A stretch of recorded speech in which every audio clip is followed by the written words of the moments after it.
Greetings Tomb Raider fans and welcome back to my channel. What an exciting start to the week it has already been. I really was not expecting to see another trailer for Legacy of Atlantis before the end of this week.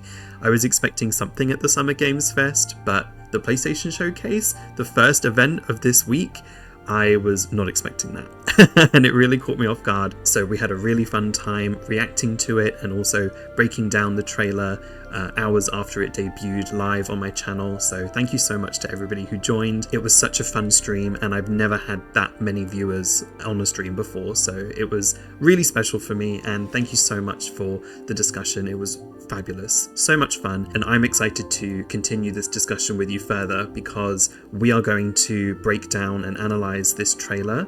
I've found lots of new exciting things to discuss and I'm interested to hear what you think about it as well. So please subscribe for more Tomb Raider content. Let me know what you think of the trailer down below, and let's get right into it. Okay, so here we begin in the Lost Valley. This is a shot that we are very familiar with already from the first trailer.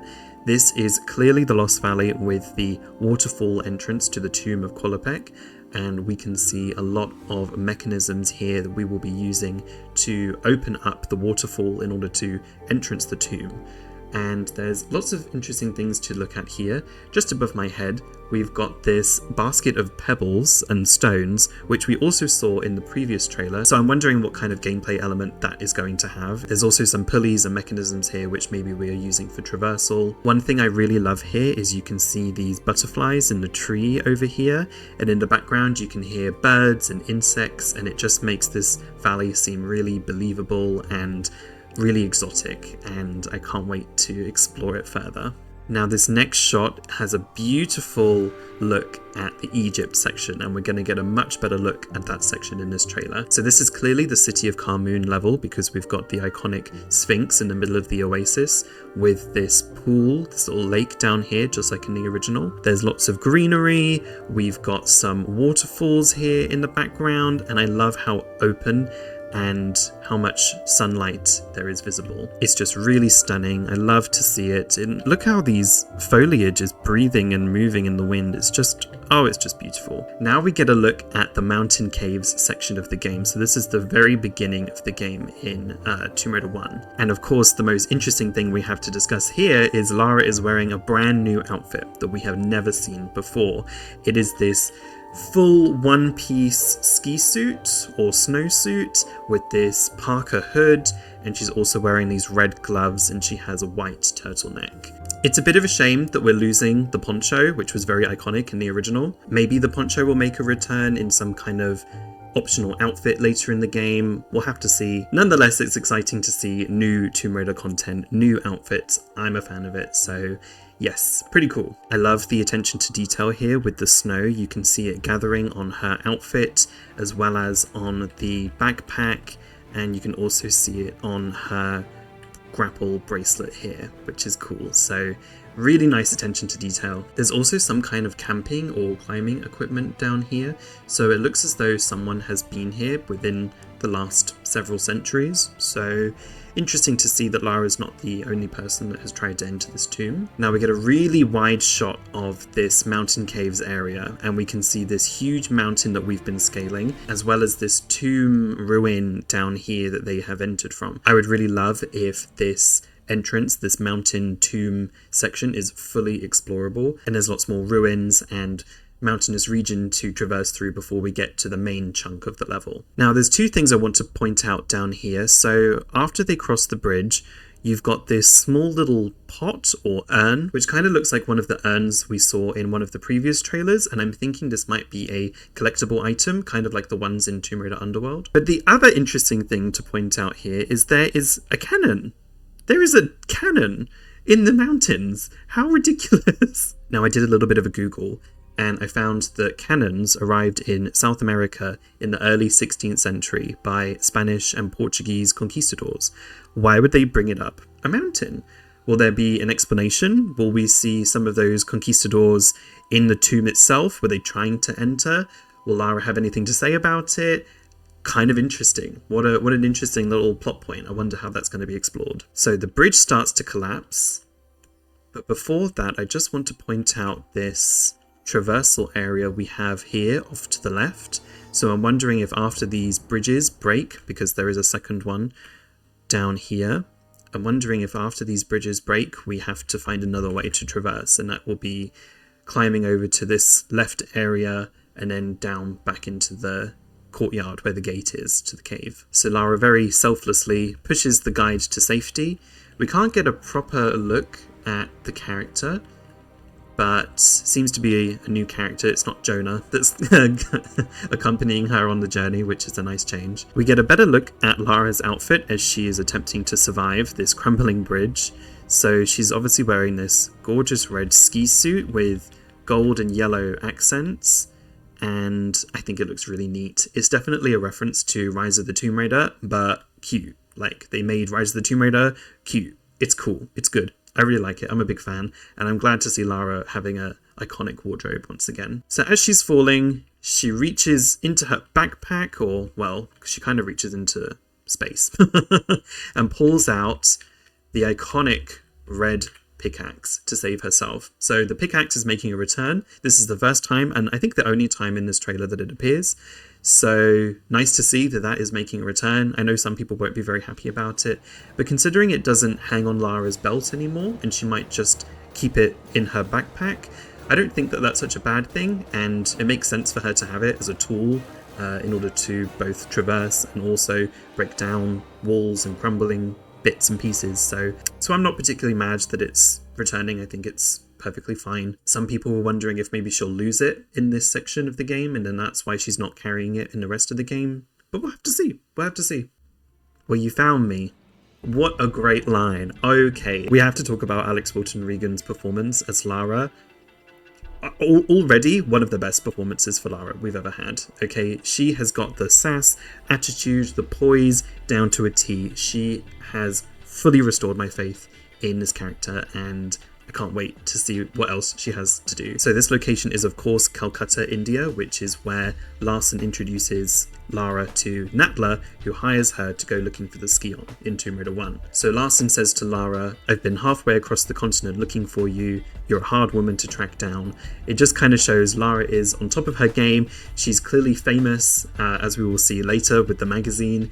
She's very enigmatic, out of reach, and totally sassy with that smirk. I mean, look at that. She's so iconic. I love it. I'm so happy. So pleased with this interpretation of the character. Also kind of interesting that Larson says he's been halfway across the continent looking for her, almost as if she's been moving across the continent. What has she been doing in India? Why is she in Asia? Why does she start the game here? What has she been up to? These are all questions I want the answers to. So this next shot shows Lara looking into this abyss, and she's wondering, how the hell am I going to get across there? Because all of these bridges have crumbled. There looks to be some kind of rope up here and maybe some platforming sections. So I'm wondering if Lara is going to take the long route round, go around the right side, and maybe come back down into this area. I also just want to point out some of the attention to detail here. We've got some pots, we've got some arrows, all covered in snow and debris, and I just love to see this world building coming to life. Lara is performing some acrobatics, some slow motion movements to avoid these traps. It's very much giving LAU trilogy vibes, and I am very excited to see it return. Oh my gosh, it's one of my favorite features, Lara being extremely acrobatic, so really exciting stuff. I'm kind of wondering, because we've seen Lara using these acrobatics to escape these traps, if it's going to be some kind of gameplay feature, like maybe Lara takes reduced damage when she's doing these acrobatic movements. Lara is pulling this lever down, and she's activating this dungeon area with some spikes awaiting her. Oh my gosh, how scary. I'm really happy to see levers return. That was one of the things I wanted on my wishlist video, and it's great to see that that kind of gameplay element is going to make a return. Tomb Raider to me is pulling switches, finding keys, finding items, and traversing a huge dungeon. So looks like we're getting a little bit of that at least here. I also love the colors. It just goes to show that you can have an environment that's really grey and white in its color palette, but also has hints of teal and blue. in order to stand out and not look so samey like Anniversary did. It's also a very smart idea to make Lara wear red in this environment so she really stands out against the white and grey. So we also hear Natla say, "Ms. Croft, I've heard when it comes to retrieval, you're the one to hire." I didn't expect Natla to have this kind of voice. She sounds a lot different than what I was expecting. We'll talk about her a little bit more later on when we get the full reveal. And some have theorized on who the voice actress is. We'll discuss that in a moment. But I love that Lara is very famous in the treasure hunting community and certainly looked up to. And I just love what they're doing with this game. It looks really great. And then this grizzly bear, I'm not sure if it's grizzly to be fair, appears, and it is looking very menacing, very, very horrible. And we see Lara fighting it using some of her acrobatic moves, and she's dodging and flipping this against this attack. So great. I love to see Lara having these acrobatic moves, not just in traversal, but also in combat. That's a really important thing for me. This environment that they're in looks straight out of one of the rooms in Tomb Raider 1, where you've got that kind of crevasse that you have to jump across, and in the middle of the pit there is a bear waiting for you down there. So this is clearly that section of the game. Interestingly here, Lara shoots with her left hand twice, and then she shoots with her right hand once. So I'm wondering if the combat is going to be locked on to one target and you use each trigger to dictate which hand you want to shoot with. The combat, I'm really interested to see how that's all going to look, so hopefully we'll get an extended gameplay sequence later this week at the Summer Games Fest. This next shot shows Lara descending into this Egyptian tomb. We know this is Egypt because we can see the palm trees at the top of this area. Lara is descending down, and we do have another screenshot which I will show here, which is the area that I think she is descending into. So clearly there's lots of colour going on, lots of reds and blues, and I'm so glad to see that Egypt, just like the rest of the game, has turned out to be very colourful and very vibrant. Ooh, okay, next we have this Egyptian room which is kind of brand new, and we don't really have anything like this in Tomb Raider 1 or Anniversary. So we have this really large Egyptian statue.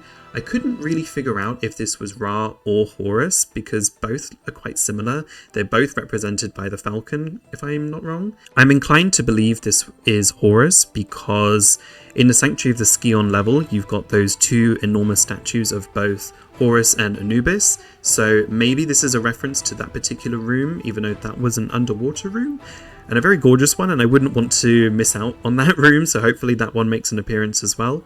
But for that reason, I'm kind of expecting that this might be Horus. We've got these pulleys that are dropping down from the ceiling, and they also bear the same scarab motif that is on the Anniversary Sanctuary of the Scion level, so I thought that was a nice little reference there as well. This next room that we're in is a light-based puzzle, and we can see clearly a statue of Anubis here. So I'm thinking this could be Sanctuary of the Scion, which also had a light-based puzzle in Anniversary, I just remembered. Maybe that's what this level is. That's probably my favourite level in Tomb Raider 1, so I'm a big fan, and I can't wait to see how they're going to interpret that level. There's also a statue of Cyrus, I believe, right here. Lara is using this mirror in order to direct the light in this room.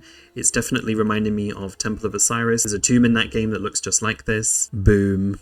Lara Croft, she's back. She's back. She looks incredible. She looks so good. She's full of awe and wonderment, and she's just so excited to be there. I'm just so happy. So glad.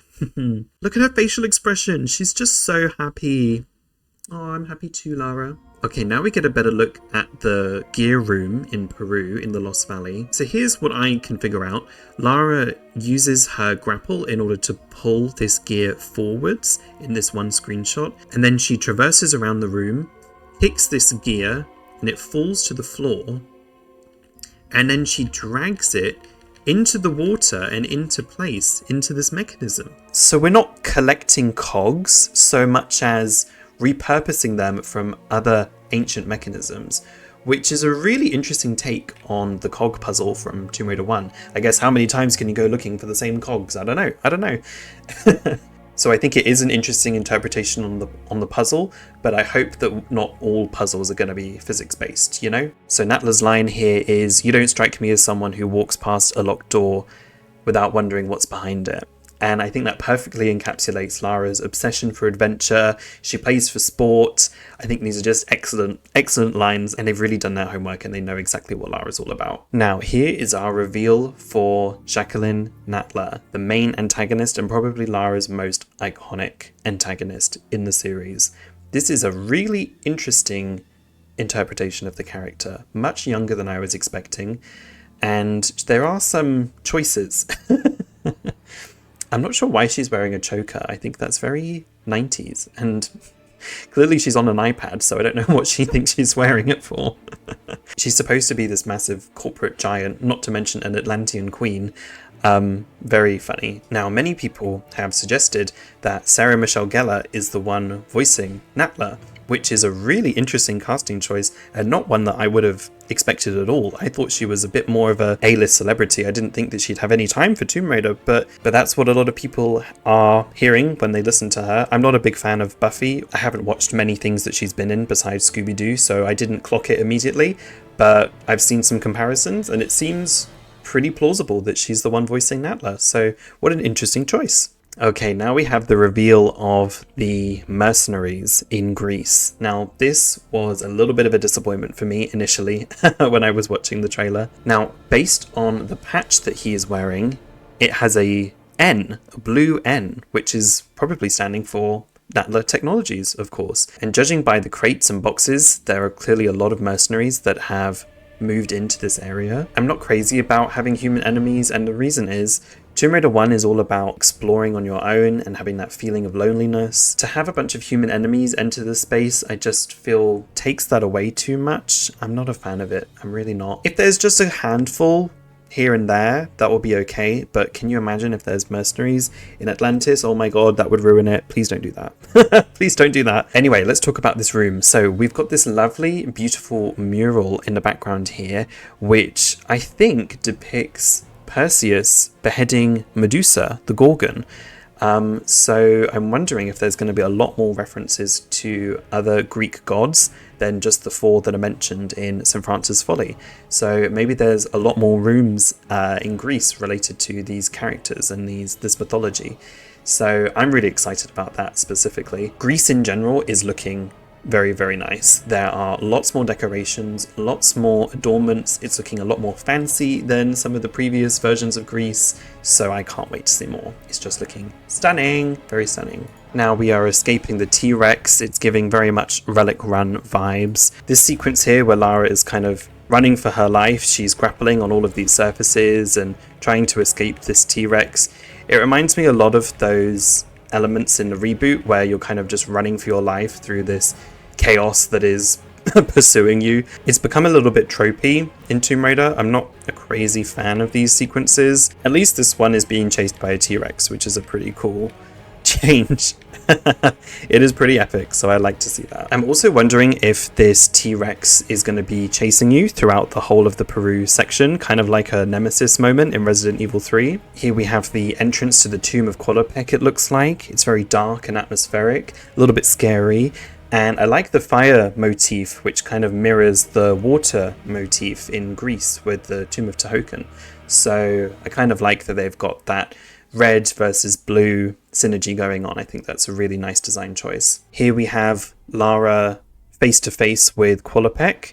This is less of a throne room, and it almost looks like he's standing up and engaged, almost like they're having a conversation.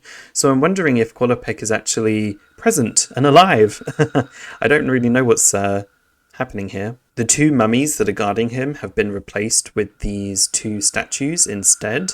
I just love how colourful this section is. It's obviously a very dark and dingy tomb, but I love all these red and gold accents and the fire. It just comes together very atmospheric, very nice. Here we see Lara has ascended up into this Egyptian tomb, and she's come once again face to face with another foe.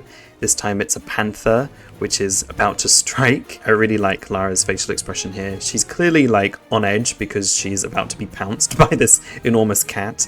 But she looks very confident, and she looks like, you know, I've got this. This is nothing I haven't dealt with before. Here we see Lara swimming through this sunken ruins in Greece. And I want us to pay attention to these statues here. So we've got a statue here with a spear and one with a sword. and it looks similar to a shot coming up in a moment, so we'll talk about that in a sec. Okay, this is my favorite shot in the trailer, and I'm going to tell you why. Just take this scene in. It is a huge Greek oasis. There are temples everywhere. There are tombs, waterfalls. It's almost like a Lost Valley, but a Greece version. It's incredible. I can't believe we've got something like this to explore. It's huge. Clearly what they're going for are these huge hub environments which interconnect each different level. It's just gorgeous. I don't know what to say. I just can't believe we're getting levels like this. Honestly, I can't pick which location I'm most excited to visit because they all are equally breathtaking and impressive. Lara is shooting in this gorgeous garden. Look at all these flowers. And here we've got the Palace Midas, of course. And we know this is Palace Midas because his hand is missing. It's over here on the floor next to my head. Now, the room that I mentioned earlier that Lara was swimming through had statues that kind of resemble these ones with the sword and the spear. So I'm wondering if this is that same room, but now flooded with water. Maybe that's the way into the cistern. Maybe we flood this room in order to get to the next location. We can see Lara's taken out a mercenary on the floor here. That's why she's putting her guns away. There's lots of crates in this area, so Natla has definitely moved into this environment already. Here we've got Lara escaping the Tomb of Qualopec. It's definitely reminding me of Syria in Rise of the Tomb Raider. Boom. Larson Conway. Larson has been revealed for this game. He looks like, for lack of a better term, an arsehole. In a great way. He looks like a bit of an American douchebag, you know? He's got the porn stash, he's got the red flannel, he's got a packet of cigarettes in his pocket, he's got the cowboy belt buckle. I mean, he looks very good. I think this design captures Larson perfectly. I think the voice doesn't necessarily give me the same Texan vibe, but maybe it's a little bit too stereotypical in the original, so I think this version of the character looks very, very good. Really happy with this. So he's clearly meeting Lara in this bar in Kolkata in India. I think it was a hotel in Anniversary and possibly Tomb Raider 1, so maybe we're in a hotel. What I want to point out here with the magazine, on the back, you can see a logo for Rock Technologies, which is the same manufacturer of Lara's winter coat in Tomb Raider 3. So that is a really interesting Easter egg, really cool reference there. I don't really think it's got much more than that to it, but I think that's a really great reference. The back of the magazine here, it says, "Out here, you aren't going to trust your life to anything but the best."